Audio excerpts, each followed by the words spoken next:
आज हम बात करने जा रहे हैं एक ऐसे गैंगस्टर की जिसने झारखंड से लेकर छत्तीसगढ़ तक आतंक का पर्याय बन रखा था। उसका नाम था अमन साहू। जी हाँ, वही अमन साहू जिसे लोग झारखंड का लॉरेंस बिश्नोई कहते थे। मंगलवार 11 मार्च 2025 को पलामू में पुलिस ने एक एनकाउंटर में उसे ढेर कर दिया। लेकिन सवाल ये है कि आखिर कौन था ये अमन साहू, कैसे वो एक नक्सली से गैंगस्टर बना और लॉरेंस बिश्नोई से उसका क्या रिश्ता था।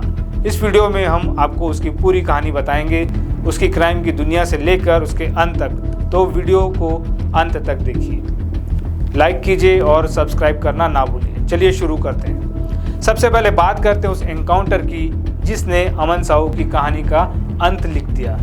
ये घटना हुई 11 मार्च 2025 को झारखंड के पलामू जिले में। पुलिस की एक टीम अमन साहू को रायपुर जेल से रांची ला रही थी। क्योंकि हाल ही में एक कोयला कारोबारी पर हुए हमले और हजारीबाग में एनटीपीसी के डीजीएम की हत्या के मामले में उससे पूछताछ होनी थी। लेकिन रास्ते में कुछ ऐसा हुआ जिसने सबको चौंका दिया। पलामू ने चैनपुर इलाके में अंधारी ढोड़ा के पास पुलिस की गाड़ी अचानक दुर्घटनाग्रस्त हो गई। कुछ रिपोर्ट्स कहती है कि ये हादसा अपने आप हुआ, तो कुछ का मानना है कि अमन साहू के गुर्गों ने पुलिस पर हमला किया था ताकि उसे छुड़ाया जा सके।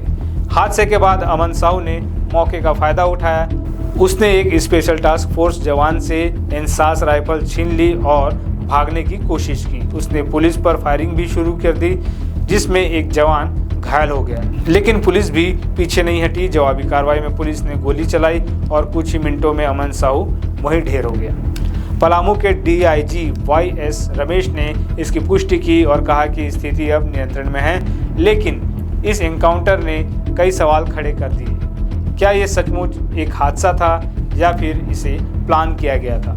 आपकी क्या राय है, कमेंट में ज़रूर बताएं। अब बात करते हैं कि ये अमन साहू आखिर था कौन। बाहर से दिखने में वो एक साधारण सा नौजवान लगता था, दुबला पतला शरीर, मासूम सा चेहरा, लेकिन इस चेहरे के पीछे छुपा था एक खतरनाक अपराधी का दिमाग। अमन साहू का जन्म रांची के पास एक छोटे से गांव मदबे में हुआ। उसकी ज़िंदगी की शुरुआत भी आम लोगों की तरह थी, लेकिन किशोरावस्था में वो नक्सलवाद की ओर मुड़ गया। जी हाँ दोस्तों, अमन साहू कभी एक हार्डकोर नक्सली था। करीब 2013 तक वो नक्सलियों के साथ मिलकर काम करता था, लेकिन फिर उसने अपना रास्ता बदल दिया। उसने नक्सलवाद छोड़कर अपना खुद का आपराधिक गैंग बनाया। ये वो दौर था जब उसने अपराध की दुनिया में कदम रखा और धीरे धीरे वो एक छोटे अपराधी से झारखंड का सबसे बड़ा गैंगस्टर बन गया। उसके सबसे बड़े टारगेट थे कोयला कारोबारी। झारखंड और छत्तीसगढ़ में कोयले का कारोबार बहुत बड़ा है और अमन साहू ने इसे अपना अड्डा बना लिया। वो कारोबारियों से मोटी रकम वसूलता था, जो मना करता उसे वो मौत के घाट उतार देता था। हाल ही में एक कोयला ट्रांसपोर्टर पर फायरिंग का मामला भी उसी से जुड़ा था। लेकिन हैरानी की बात यह थी कि वो सारी साजिशें जेल से ही रचता था। अब सवाल ये उठता है कि जेल में रहकर कोई इतना बड़ा नेटवर्क कैसे चला सकता है। दोस्तों, ये कोई नई बात नहीं है। लॉरेंस बिश्नोई भी जेल से ही अपना गैंग ऑपरेट करता है और अमन साहू भी उसी राह पर चल रहा था। रायपुर जेल में रहते हुए वो अपने गुर्गों को ऑर्डर देता था। फ़ोन, सोशल मीडिया और अपने भरोसेमंद लोगों के जरिए वो हर प्लान को अंजाम देता था। उसके गैंग में सैकड़ों शूटर्स और गुर्गे थे जो झारखंड, छत्तीसगढ़ और बिहार तक फैले हुए थे। वो हाईटेक हथियारों का इस्तेमाल करता था। पुलिस को कई बार उसके ठिकानों से आधुनिक पिस्तौल और राइफलें मिली। उसकी एक खास सहयोगी थी पम्मी, जो उसके लिए हथियार और पैसे का इंतज़ाम करती थी। पम्मी को हाल ही में छत्तीसगढ़ पुलिस ने झारखंड एटीएस की मदद से गिरफ्तार किया था।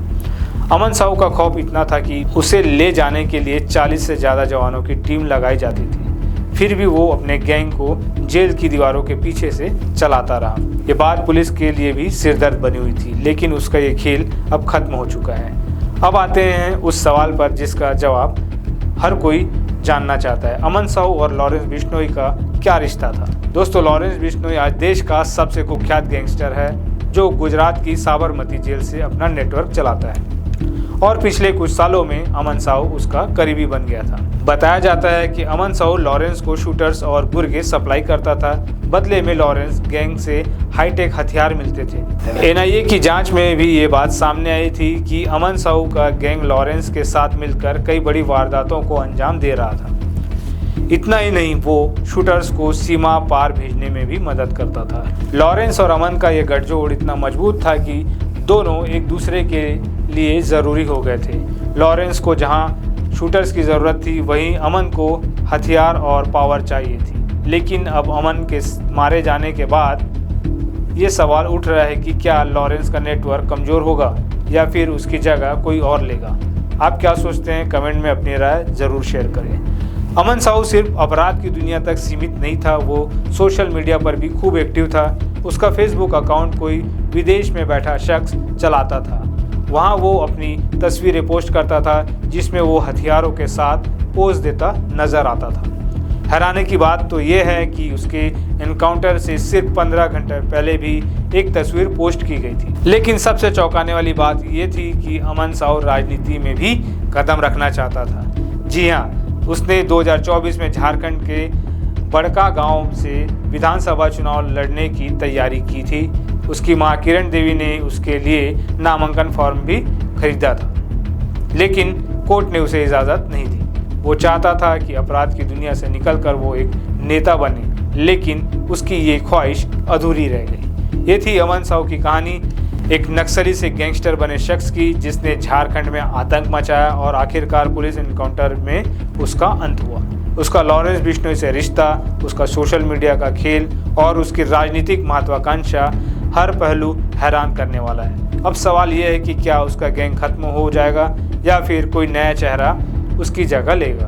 अगर आपको ये वीडियो पसंद आया हो तो लाइक करें, अपने दोस्तों के साथ शेयर करें और चैनल को सब्सक्राइब करना ना भूलें। घंटी का बटन दबाइए ताकि आपको हमारी हर नई वीडियो की नोटिफिकेशन मिलती रहे। कमेंट में बताइए कि आपको इस खबर का कौन सा हिस्सा सबसे रोमांचक लगा।